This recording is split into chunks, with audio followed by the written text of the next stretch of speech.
সে স্বামীর উন্নতি চায় কিন্তু স্বামীর বাপ মারে কষ্ট দেয়। এটা একদম উল্টা কাজ না?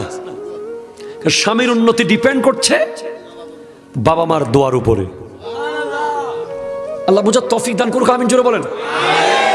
আপনি আপনার মা বাবার জন্য 100 টাকা দিতে পারেন না, আপনি আপনার মায়ের ওষুধ কেনার জন্য 10 টাকা দিতে পারেন না, আপনার 10টা টাকা স্যাক্রিফাইস করতে পারছেন না, আপনি একটা বেডরুম স্যাক্রিফাইস করতে পারছেন না বাপ মার জন্য, আপনি বিবিকে 2-1টা কথা স্যাক্রিফাইস করতে পারছেন না বাপ মার জন্য, অথচ হযরতে ওয়াইসুল কারনী সাহাবিয়তকে স্যাক্রিফাইস করে দিয়েছেন বাপ মার জন্য।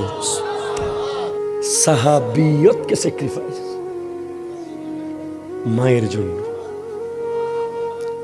ওয়াইসুল কারনী তুমি আসিও না, ইয়া রাসূলুল্লাহ আমি দেখতে চাই না, তোমার মা একা,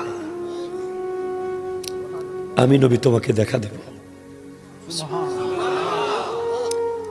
আপনি বাবার জন্য 100 টাকা খরচ করতে আপনার হাত কাঁপে, আর ওয়াইস করণী মায়ের জন্য সাহাবী হওয়ার মতো নিয়ামত